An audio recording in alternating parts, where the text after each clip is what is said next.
right, we'll go ahead and get started. I want to welcome everybody. This is the Mirrors Forum. As you know, we do this on a monthly basis. We have a featured speaker each month. This month, we're lucky to have with us Chief Michael Norton. I either call him Chief or Michael. It's just habit sometimes, which way I'm going to go. And before we get started with kind of like the meat of the conversation, I just want to ask Michael a couple of things. Can you just tell us way back maybe early how you got started or interested in law enforcement and kind of what led you to where you're at now? Yeah, it's kind of an interesting thing. A lot of officers say, "Oh, I wanted to be a police officer since I was in elementary school or something like that." I kind of came about it a different way. It was not something I was really interested in as a child, and I would say as a teenager, I really didn't like the police, to be honest with you. I grew up in San Anselmo, and I was lucky enough to get into UC San Diego. So I went down there for college right out of high school, and I was down there for a couple of years. I ended up meeting my wife while I was there, and lucky enough in college. And then I didn't really know what to do with myself as I hit my senior year. So I thought, well, I'll be an attorney. So I applied to law school. I was lucky enough to get into a couple. I wanted to stay in Southern California or maybe go to Arizona. My wife, who is from Orange County, really wanted to live up in San Francisco and in the Bay Area. So I did get into University of San Francisco, and she pretty much selected my school for me. I ended up there. And about a year into it, I realized I did some internships and I realized it wasn't really for me. I got my degree, I took the bar and I passed it, but I kind of knew it wasn't something I was going to stay with for very long. And, just kind of struggling to think of what to do. I really wanted to be in the FBI. So I started looking into that. They had a massive hiring freeze for about 3 years in the late 90s. But then I started looking at local law enforcement. It's kind of a backup. We were living at the Skylark Apartments in Larkspur at the time. I was lucky enough to get into a few agencies. I was actually hired and just about ready to start with Novato Police. And at the last minute, kind of Twin Cities offered me a job. And I did a ride along, and I just really loved everybody there. And it seemed like a much better fit for me.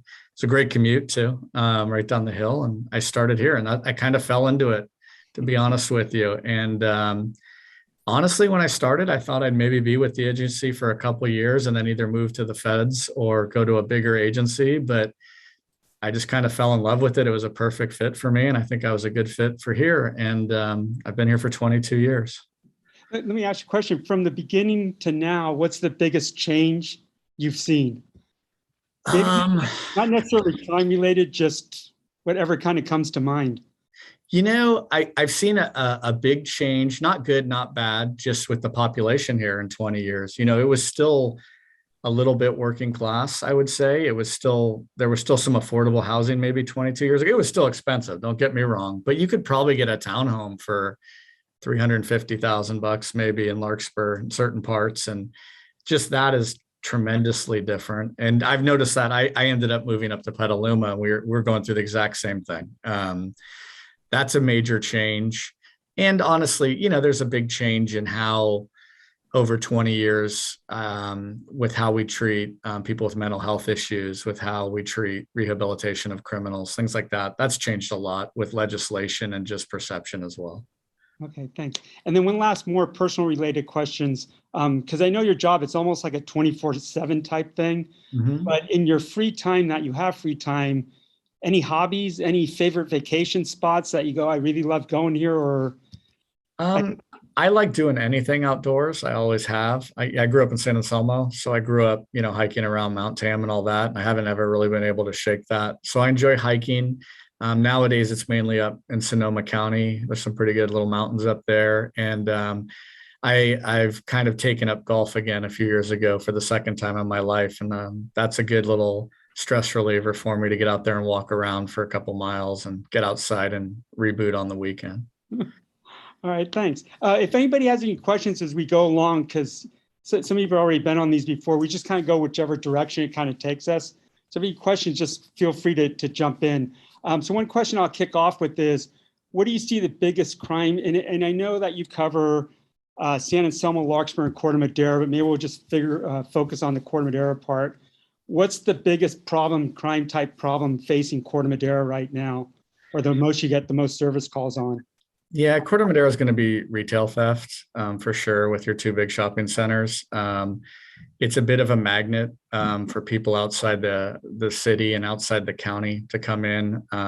That's nothing unique to this area. That's Bay Area, statewide for sure.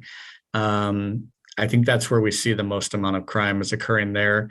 It's not, quote unquote, really dangerous crime. It can be scary if you see someone running out of a store holding a bunch of stuff, but it's not like the type of violent crime you're going to see in other areas. But that's probably our biggest amount of crime and significant calls for service in Corte Madera are going to be in those two shopping centers. You just have to remember that, people think of the Apple store and you go, okay, but it's kind of hard to steal more than like 4 phones at once and get out of there. But you have places like, Nordstrom, you grab 5 purses out of there and run, that could be $40,000 worth of product. Or Lululemon, a $100 pair of tights that's this thin, you grab that whole stack. We've had people running out with $20,000 worth of tights in their hands, as crazy as that sounds. So dollar wise, that's definitely our biggest. Okay. And then I know you try to work with the malls also, right, for crime prevention? Oh, yeah. Absolutely. We work really closely with them. We have good relationship with both managers there, and they have on-site security.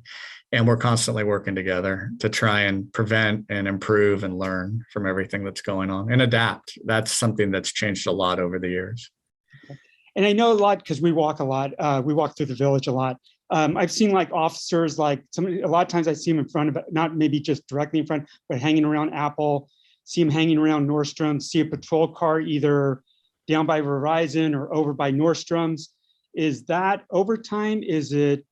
Yeah, there's a little misconception on that. And we've never really pushed out what exactly is going on. But those officers are contracted in their off time to work overtime at those stores. So Apple and Nordstrom specifically, and through the mall endorses it. What we do is we provide them to do it in uniform with our patrol cars, and they're on duty for us, but they are there. It's been a benefit for us because we've noticed crime go way down when we do have officers out there, whether it's because the car's there or they're working there. We still do get crime there, even when they're there. But it's not taking away from your normal staffing in the town or anything like that. That is extra. Another added benefit is if we do have a significant event go down in any of our towns while we have people there, the understanding is we do have the ability to pull them away from there as long as we need. And so it enables us in an emergency to have 1 or 2 extra bodies available to help out, which has been very helpful in some instances. Okay. And I don't think it's happened, but you can let me know if it's happened in the past. Can you explain like how mutual aid works? If there was something major, knock on wood, we haven't had anything. How does that, does that mean you call in Sheriff's Department? Who do you call in? And it's reciprocation also. It's not just one way, it works both ways. Yeah, so Marin County is a very small county population wise. I think it's only like 250,000 people or something like that, which is very small for a county in California. And we also have a bunch of small little police departments here. My whole career, and I think going back probably to the 70s, reciprocation has been a big deal. And there is a written agreement, but essentially it is anytime something significant goes down in town, anyone will send resources that they're able to. So if we had an event right now in Tiburon, we would probably send half our staff down there to assist. We don't send everybody because we have to stay here and do our job. And the sheriff would send a considerable amount. CHP would send a considerable amount. And even like Novato might, depending on the call for service. So we all are constantly working together, shoulder to shoulder on any incident. And it's not necessarily a huge fire or an active shooter. It can be smaller things that just kind of spiral into bigger events. Good example would be if we had some sort of violent crime or there was a terminated pursuit and we lost somebody in a neighborhood on foot, let's say, and we don't know where they are exactly, but we know they're in this confined neighborhood. That's where we call in a lot of resources and set up a big perimeter because none of us as agencies have enough bodies to do that, plus start searching the yards. So that's a good example of it. Okay. And then how do you support, because you brought up active shooters, how are you working with the schools like Redwood, Neil Cummins, the Cove. How are you working with them? Because I know there's been quite a few school shootings. I know the last one in Texas, there was a lot of criticism about law enforcement, how they handled that. Do you have protocols about how Central Marin would handle it? Again, knock on wood, these things don't happen. But if it did, and then do you do training on that? Talk about that. So traditionally, we train about every 2 years in terms of an actual live action scenario based training. We're a little behind with COVID, but we do have a training coming up here in the next month or so. Unfortunately, there's a big COVID wave, but we're going to do it anyways because we're overdue. But we've been doing active shooter training since I started in 2001. And that was about a year or two after Columbine. Just to give you some history on it. There had been a few what you call mass shooting events or active shooters in the history of the United States prior to Columbine, but Columbine really was one of the first ones in a school, other than like, the University of Texas in the 60s or whatever. And what that was is officers were pretty much trained back in the day to, you surround it, you contain it, call the SWAT team, and you wait for the SWAT team. Now, SWAT teams are not like the TV. They take an hour or two to assemble and things like that. And when they debriefed Columbine, they realized this is not going to work. And it was kind of the first time they created a new way of doing it. And at the time, we don't do it this way anymore. You waited till I think you had a team of 4, and then that first group of 4 wouldn't wait, and they'd go in kind of a military diamond formation and basically go until the shooter was either, detained or eliminated, depending on how it all went down. And then about 8 years after that, we realized that was taking too long even to get 4 officers. And it was more effective. Just as people arrive, you just stream in and go, and we'll kind of straighten it out later. And that's pretty much been the norm and how we've trained for over 10 years. I don't want to get into Uvalde too much. I don't think everything's out there yet, but everything that we're seeing is, it was just a really sad kind of catastrophic failure there. I'm not sure exactly what happened. There was some weird dynamics where I think the chief who's getting the grief is a school district chief. He's not the chief of Uvalde, but all the officers there were part of another agency mainly. And I don't know what the thought process was or anything because I haven't talked to him, but it's not how we would do it. We would just go in and get in there as fast as possible. And there's no waiting. There is the idea of a barricaded person and you change your tactics. Everyone has that. But that's more of someone who's been shooting and ends up in a broom closet or something like that. You can pump the brakes because there's no, and wait for a SWAT team in that instance.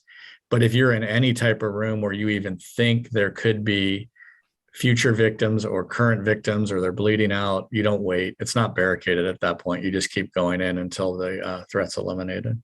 Okay. And then for Central Marin, the chain of command, like if something like that did happen, you're saying as soon as an officer shows up, they're in, right? Going towards where they're the way we train, and we have trained for years, is they go straight in. We have watch commanders 24/7 that are generally sergeants. They are in charge of the scene till they're relieved by someone higher than them. If it happened during business hours, we would basically have the 2 lieutenants, captain, and myself all out there taking command. But if it was off hours, it would probably be a sergeant. Okay. Do you remember the last time there was anything major in Corte Madera? Major? And I don't. It just depends what you consider major, I guess. Something of significance. And I shouldn't even ask this question because I'm probably going to hex it. Yeah, I mean, you do have crime. It's not as regular as other places. And I don't really know I don't want to. No, that's fine. Belittle something by just saying, well, that was major and that's not major. I guess major is, newsworthy. Probably like the most newsworthy thing was maybe about 7 years ago. There was a road rage in Corte Madera that evolved into one person being shot when there was a confrontation at a house. And that gathered a lot of news attention. So maybe that was the last major event. And the good news is we haven't had any bear sightings up trees, right? Like they did in San Oh, don't, you're going to make me start twitching. Yeah, that was one of the more complicated things we've dealt with in San Anselmo. That was a little bit of a learning experience, but that was also really difficult because if this was South Lake Tahoe, we would have gone, oh yeah, that's a nice bear, and walked away, right? The problem is it was kind of the bear was like a celebrity sighting, and we had hundreds of people showing up, all wanting to run into the yard and take photos of the bear, which isn't good for the bear or the people. And the bear was very tired and kind of agitated at that point.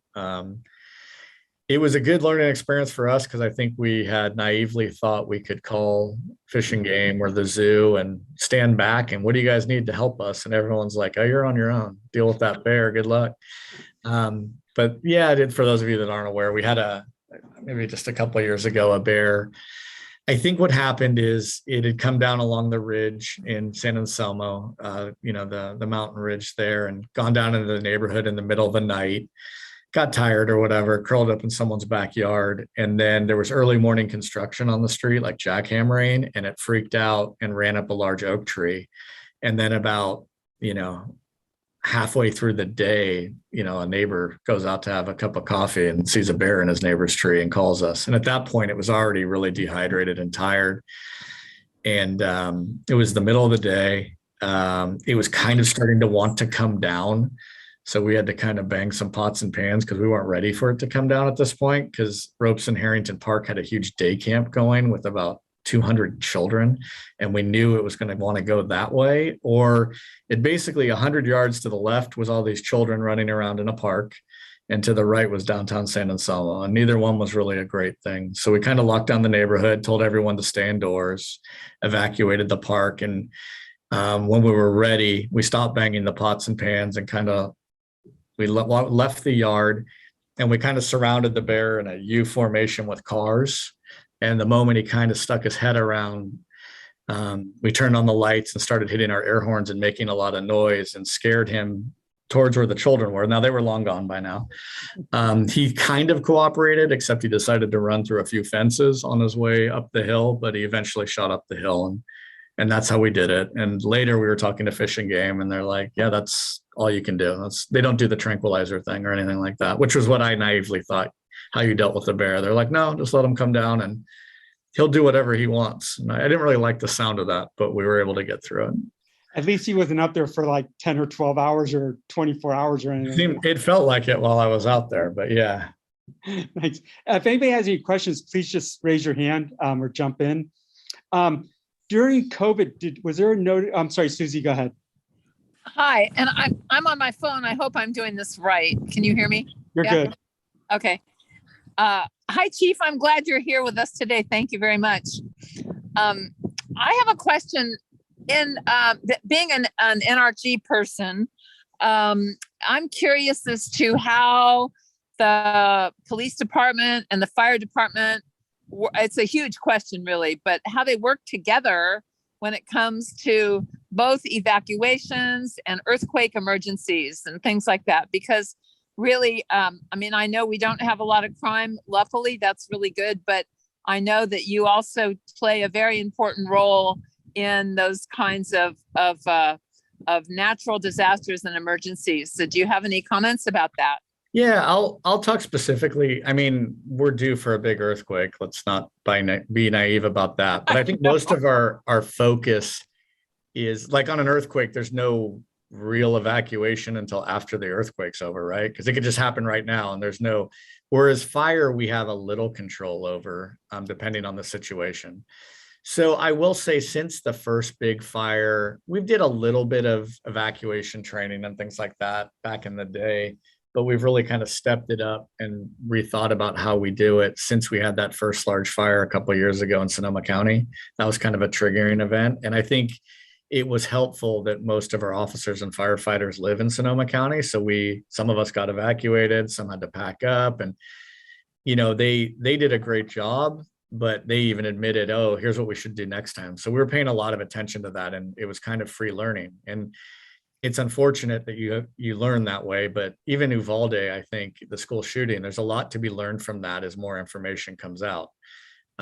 So we're trying to do the same thing with the fires. And now it's Ruben Martin for Central Marin Fire. Before it was Scott Schertz. We're very close. I'm very close to both of them. We're constantly talking and kicking around things.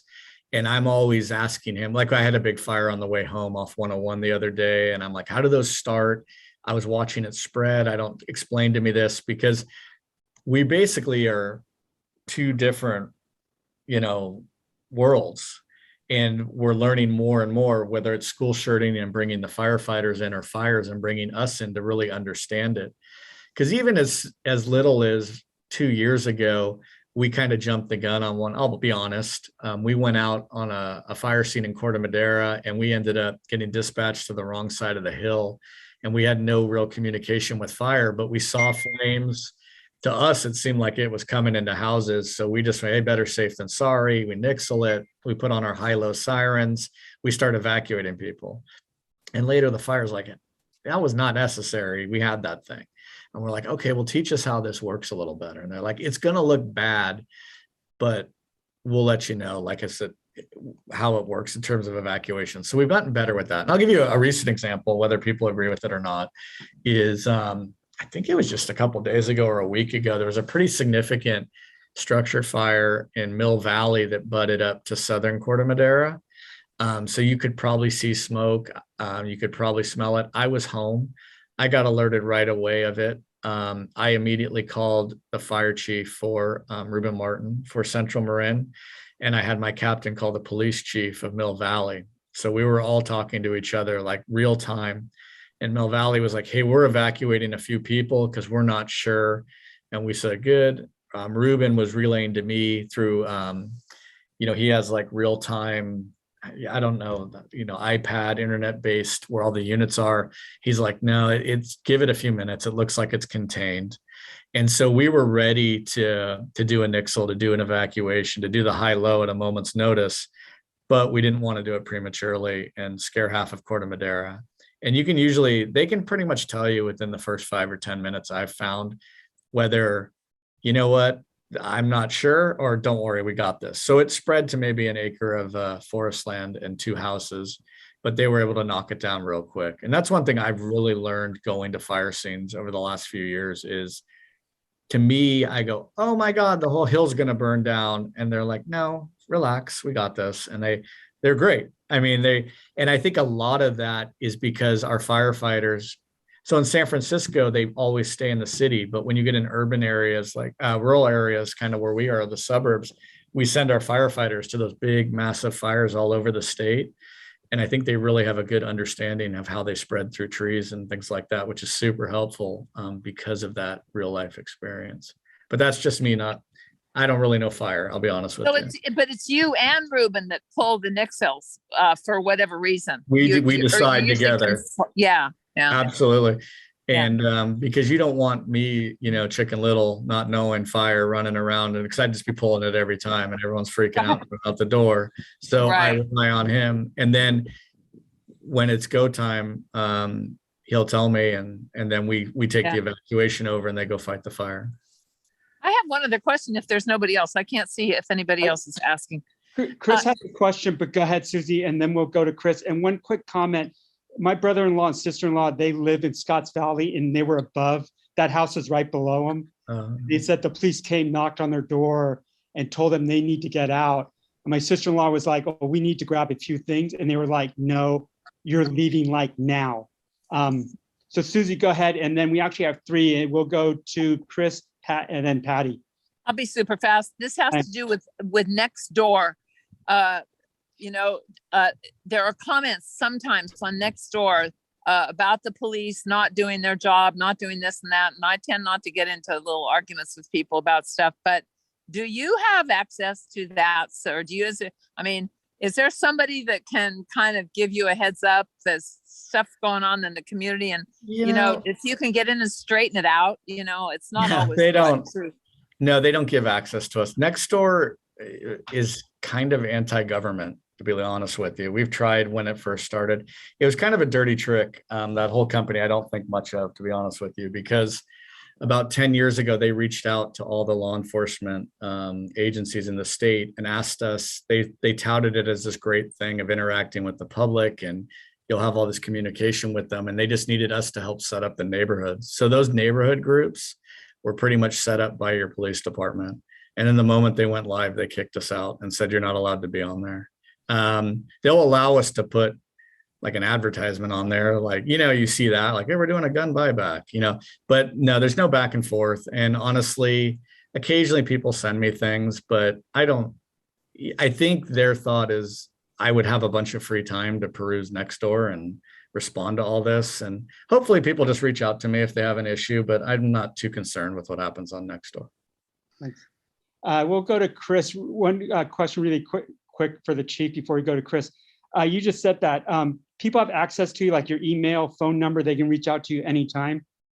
Right. It'd just be our general number, 415-927-5150. You can just Google it. Just call it'll go to our dispatcher and they'll route you to me.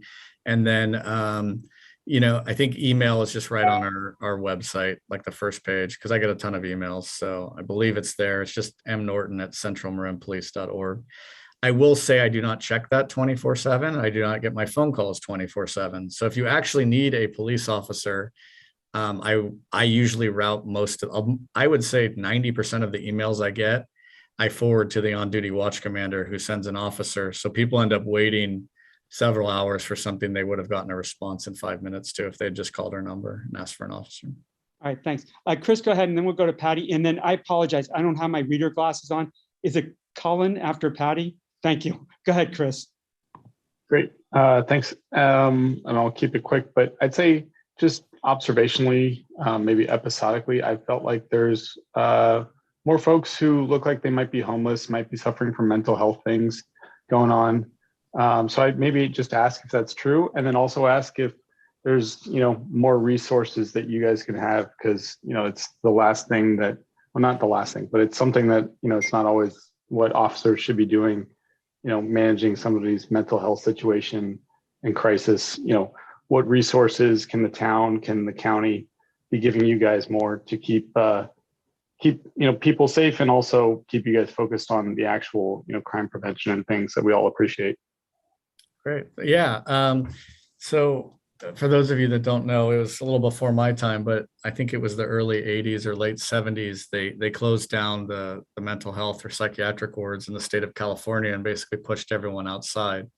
At that point was kind of one of the first times where law enforcement were dealing with people with pretty severe mental health issues living on the street or in their homes.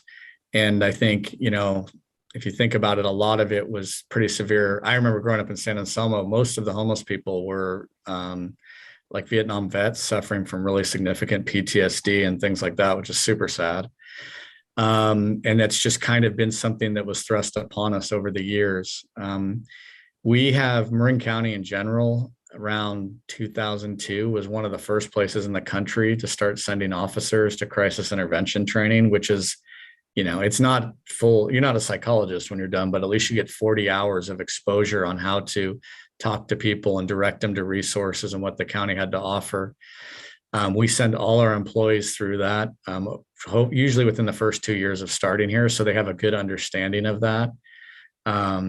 We also have a HOPE team, which is comprised of about 4 or 5 officers, and it's a homeless outreach program. So anytime we're made aware of anyone or they encounter anyone who's homeless, whether they're living in their car, couch surfing can be a form of homeless for, young teenagers, or, living in the marsh or the woods or something like that. We approach them and try to establish a bond and give them resources and help them. We're very limited. When I first started, let's be honest, you'd kind of just push them along and you legally could cite them for illegal camping and things like that. They did away with that about 5 or 6 years ago with a decision called Boise, a Ninth Circuit appeals decision, and you're not allowed to do anything like that anymore. I think it has caused a little more visible homeless in California since that decision. One thing to bear in mind is there's a lot of good county groups that are housing a lot of homeless, and they have some pretty significant numbers. It's like, 300 or 500 in the last couple of years, but I think there's still more homeless in the county because they can't quite stay ahead of the curve, for lack of a better term. It's definitely like something beyond us. We use as many resources as we can. If you're not aware, there is a Project Home Key opening in Corte Madera, and we have another one opening in Larkspur, which is long-term homeless housing. So they wouldn't basically no longer be homeless. So hopefully things like that help. But who knows? It could create more calls for service of us with people visiting or what have you. But hopefully that's not the case. Kind of gonna have to wait to see how that all plays out. But I can't really say if there's more or less. I'd say it's about the same, which is unfortunate considering they are housing a bunch of them. It just seems to, some get housed and then more come back in. Got it. Thanks. Thanks. Two quick follow-up questions. That one is Project Home Tea in Corte Madera. It opened with Catholic Charities, then it was closed to be remodeled. Now it's being reopened again. And Homeward Bound has taken that project over and will be running it. Did you see any spike in service calls or anything, or can you remember when Catholic Charities had kind of taken that over? I think it was for about 5 or 6 months, plus or minus. That's one question. The second question also, can you just explain, because a lot of people don't understand, when there is a medical emergency, that there's also a patrol car that's dispatched. So if people see fire and police, it may not mean that it's anything bad. Can you just kind of explain that part also? Yeah.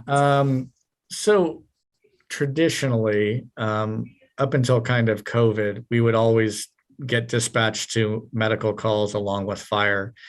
The reason for that is we're already out driving around, so we tend to beat the fire department to a lot of calls, and a lot of times we can assist. We kind of stopped doing that during COVID because to reduce exposure risks, it just depended on the call. If it was a heart attack, we're still going.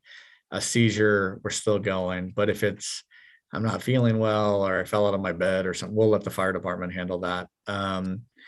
So that's kind of it. We're getting to a point though with our calls of service going up that we are doing that less and less. And we're being advised of it, but generally we're only responding if we think we can be of assistance or we want to get there first. So that's we have transitioned away from that a little bit. So more or less, if you see us there now going forward in the last year or two, we probably need to be there for one reason or another. In terms of a spike for calls, that was a vacant motel. So any call for service there is obviously an increase, right? I think they did a pretty good job of just trying to handle things without calling us, and they only called us when they absolutely needed to. I'm not sure how many people were actually living there. I've heard it was, 15 to 25 at a time. And we probably had about, just off the top of my head, maybe about 50 calls for service that were non-medical out there. We probably had 2 or 3 residents that generated the bulk of the calls, and we were able to work with the on-site person to help resolve that. I think some of them got moved to other housing in a different area that wasn't quite as populated, maybe to limit some of that. Thanks. Let's go to Patty and then Colin, who's been very patiently waiting. Well, I wanted to follow up something that Susie was talking about. Nextdoor is sort of the go-to place that people use, mostly because Nixle isn't used very much. I love how we're able to we're going to do a controlled burn, so don't freak out on Nixle. That's wonderful. But in Teach and Get Ready, I would tell people that Nixle is where you get information, and Alert Marin is where you get directions on what you need to do. So when we're kind of scratching our head about what's going on, the day everything turned orange and all those kinds of things, it would be nice to get some reassuring, hey, don't freak out, here's what's going on. So I'm saying just more Nixle messages would be really, really helpful, because otherwise the rumor mill starts on Nextdoor and goes crazy from there. But I'm so pleased with how things are going. I'm really excited that we're going to have a 4th of July parade. So things are going well. Thank you. Thanks, Patty. Colin, go ahead. And then Chris, I'll get to you. Yeah, so I'm assuming you can hear me. Yep. Okay, so I live at the top of Summit Drive, part of the NRG. And we have a sign at the very top. There are people that go up there and hike and park, and there is a sign there that talks about no parking after dusk, especially nighttime hours. On 2 occasions, one a couple of years ago, at one of our meetings, we ran into one of the officers for the police department, and they said, you can call us at any time to come up if anybody was parked or doing anything after hours up there. And shortly thereafter, it was a red flag warning day in the middle of December. and I called the non-emergency police line to let them know. 2 hours went by, no one came up. And I can't say that anybody did come up to tell that person that they shouldn't be up there. Just recently, another incident where 5 cars parked in front around the area, also in front of the trailhead, which again is a fire department access. And they were kids. They were high school kids up there. Don't know what they were doing, but they were up there. So my husband called the non-emergency line again and was treated kind of dismissively when we notified, like, we've got better things to do than respond to a few teenagers partying at the top of your hill, even though we all know fire danger is excessive and it's year round. We don't need a red flag warning to have issues occur if somebody makes a mistake up there. And our homes are threatened, and we're doing all the defensible space area for the fire department, who has recently been inspecting and re-inspecting and so forth. Yet we don't get any response when we have a valid issue that could pose a threat to us on that hill. So what I would say is, whether it's that issue or anytime you call and you feel you didn't get the service that you deserved by one of our dispatchers or by a responding officer or something like that, there's 2 things you can do. You can either call back and ask to speak to a supervisor. That's what I would recommend. It's kind of like getting bad service at a restaurant. You ask for the staff supervisor, or you can reach out to me. And either one is perfectly fine. What I generally do if I get an issue like that is I'll reach out to the supervisor of that shift and go, hey, what happened? Break it down for me. And everything's recorded, and we have body cams, and we can look at all that to see where we failed basically on that instance. Was the second time, was it the dispatcher or was it the officer, or where is it? Have we been having problems with that employee? Is this a one-time thing? What exactly happened? But I would say we need to know about things like that, because we have 40,000 calls for service a year. And I wish I could say I know what happens on all those. I do my best on significant ones, but things do fall through the cracks occasionally. So what I would really like is, in the future, if you ever call us and don't get the service you want, you can reach out to me. That's perfectly fine. Or you can, if you don't want to wait, if you want that instant answer, if it's the middle of the night, right? Because I'm not going to be checking my email or phone 24/7. We have supervisors here. It's either a sergeant or corporal who's a watch commander, and they should be able to answer your question or get to the bottom of it right away. And frankly, they want to know, because I hold them responsible for all the officers on the shift. So I hold them accountable. They want to hold that officer accountable. And I'm sorry that happened. It shouldn't have happened. I know when we had more staffing back in the day, we were a little overstaffed probably when I first started, more than we really needed. But we used to do summit runs, we called them, at night. And they'd take a while to drive up there, and you didn't find anything, and then you'd drive back. It's a little more than 5 minutes. I'll be honest. Maybe the way you're driving, it takes us more than 5 minutes. But it's usually about 15, 20-minute round trip, probably in the middle of the night. But yeah, I would say we don't do that as much, because a few times I'd be heading up there or heading down, and then we had something I had to go code 3 to, and I'm like, oh God, I can't go fast down this hill, as you know. So call us. You're our best eyes and ears up there, and we will do better to help you out up there. But please share that with either me or the on-duty supervisor, and we'll get to the bottom of it. And if it's a culture change, if it's a one-off, that's one thing. If it's a culture change, then we have to address it with the whole department. Okay. Yeah, thank you. And I know there are bigger issues, certainly. Not fire danger. I get that, like, parking overnight, isn't the biggest issue, but fire danger is about as big as it gets. I'll be honest with you. We all know that.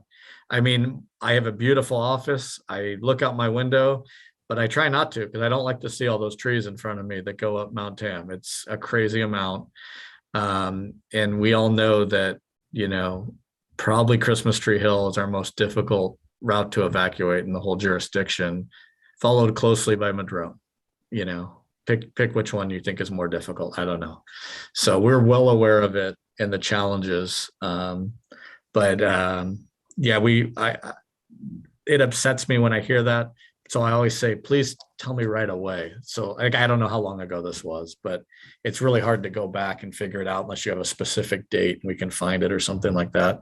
But if you'd like, feel free to shoot me an email with as much information as you can remember with your address, or because how we classify it can be tough up there. I don't know if it got classified as your address or top of Summit, but a date is huge. If you give me a date, I can find it right away. So what I tell people is let me know within 24 hours if something like that happens, or better yet, call that supervisor, because I'm going to probably hand it off to them to look into and get back to me with how it resolved.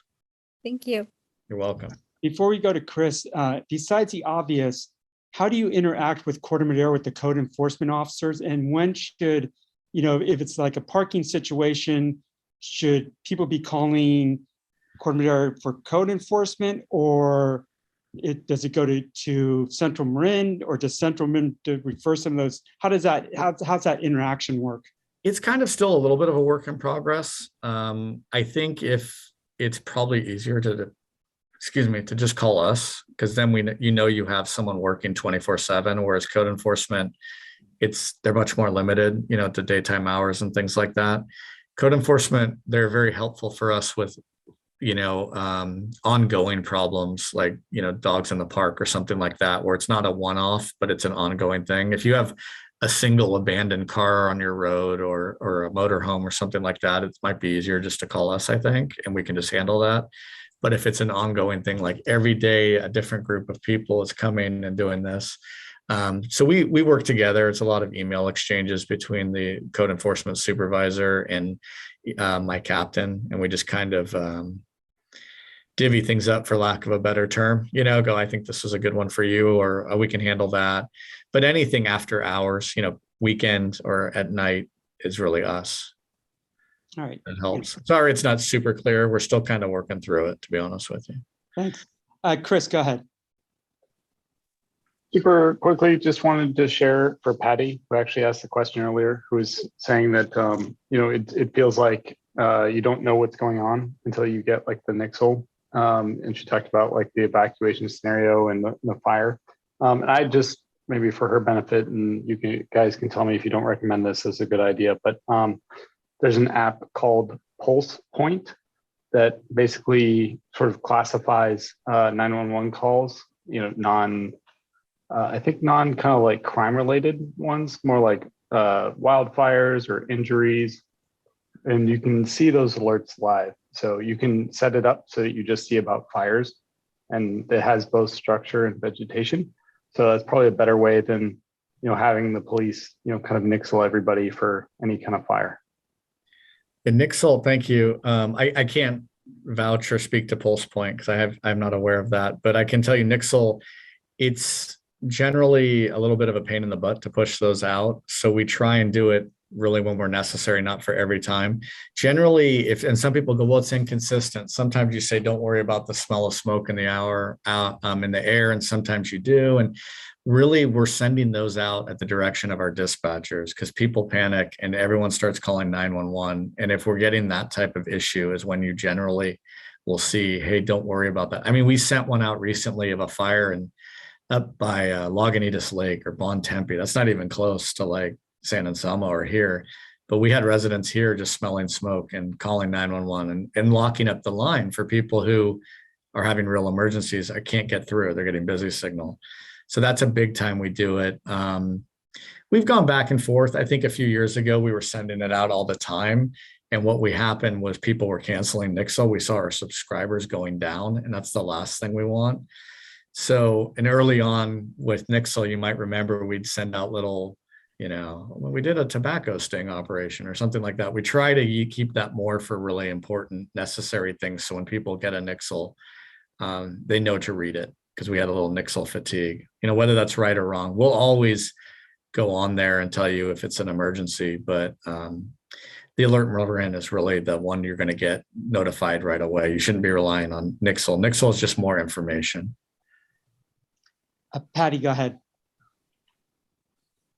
Chief, you definitely should download that app for Pulse Point. It's outstanding. And anytime I hear a siren go by, I check and see, oh no, it's okay. It's just a medical call or a alarm that went off or something like that. So Pulse Point is really, really helpful, and it tells you how many engines are on their way and if it's taken care of or if It's it's all fire and paramedic related, right? It's not law enforcement. Well, it was created for CPR.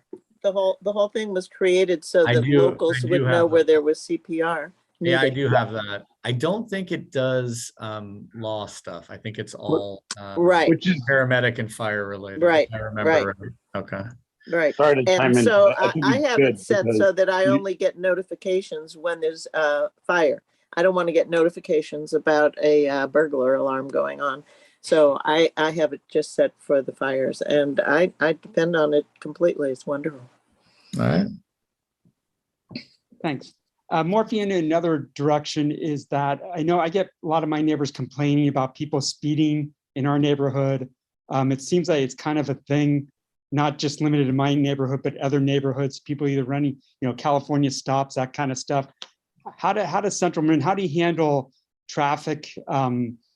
I want to say monitoring traffic, speeding, all that kind of stuff. And I know you cover 3 different cities, but we can just kind of limit it to Corte Madera. So we have 42 officers for 36,000 residents, not counting people who come and go. For the last 6 or 8 years, we're always kind of scrambling and a little short. So the reality is at any given moment, we generally have about 35, 36 that are ready, not in the academy, not training, nothing like that. You generally will run, I lay this out so people understand, because I usually go, why don't you just have a bunch of officers go over here? Generally during the daytime, you will have 1 officer in each city, 1 supervisor, and 2 motor officers that are for the whole jurisdiction. So our officers in the city, when given free time, do traffic enforcement, but with all the calls for service we have, they're pretty much running call to call to call. In their downtime, they will work traffic. We direct them really where to work that traffic based on complaints and accidents. That's the number 1 way we direct. So most of the traffic enforcement is going to be on bigger arteries. It can be Tamalpais is a big one. Parts of Paradise are a big one. The Tamalpais overcrossing is a big one. And then even down by DMV, there's like a little right-hand turn lane we work. For Corte Madera, those are kind of your big points. We generally don't get up into the neighborhoods unless it's a real chronic problem. When we get a complaint like that, we have some, they're called, I'm going to mess up the name. I like to just call them a stealth radar box. And some of them have flashing lights and tell you slow down. Those are all gathering data too. And then we have some that you can't really see that we put up there temporarily, and they last for about a week. We pull those boxes down and we download them into our computer, and it tells us the exact speed. Part of the problem when you get off main arteries is traffic court commissioners they'll throw out anything unless it's really egregious, which would be like 35 and a 25 or something like that. And the data we download just doesn't show that. So it's really a limited resource issue, and we have the same issues all over. And if someone is very adamant that there's issues, we will go up there. And if the data shows, it can't show the rolling stop sign, but it can show the speeding, then we'll go up there and work it strategically and try and have some presence and make some stops and do that. So it's not at all what I would like it to be, but it's the reality we have, and we just kind of try to do the best with what we have right now. You kind of see it all over California, to be honest with you. I drive up and down Highway 101 all the time. I rarely see CHP. 20 years ago, I saw them all the time. They're not off sleeping. It's just kind of a new staffing reality that we're all dealing with. So we do our best. Okay. And then when you do traffic stops or arrests, you're collecting demographic information. Is that a requirement? How much data do you collect? And then if you collect the data, what do you analyze it? So yeah, there was, we've always gathered that sort of, ever since I started on traffic citations, but it was only when we issued a citation. Starting in January, all law enforcement in the state were required, to gather what's called RIPA data, I don't know the exact, I think it's racial identity profiling, something. And our officers are trained on that, and they actually have an app on their issued cell phones where they have to enter about a bunch of different categories basically on a traffic stop and say, did they get a ticket? Did they not get a ticket? Da, da, da, da. All of that gets reported to the Department of Justice once a year.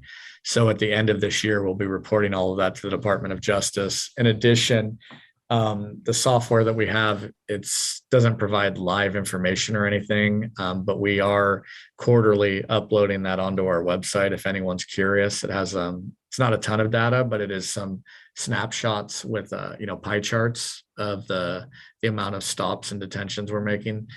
Those can be calls for service, like out to Nordstrom's. If we go out there and detain people who are shoplifting, that'll be on there, as well as traffic stops. So it's not just traffic, but that can be found on our website. It's hard. Our website does not work great on your phone. Go to a laptop or a standalone computer, go to our website, and down the left-hand side, I think it says reports. Click on that, and in the first page, you'll see something RIPA. You can read about it and go to it. We'll be updating that in the next 2 weeks or so, because we just finished our second quarter, and we'll just have kind of a running tally on there so people can look at it. It mainly is going to show gender, race, and age, I think, is what we're able to capture and actually put up there. The DOJ is collecting a lot more than that. And my understanding is after that first year, they're going to have a big website with all the search engines and things like that you can really dive into.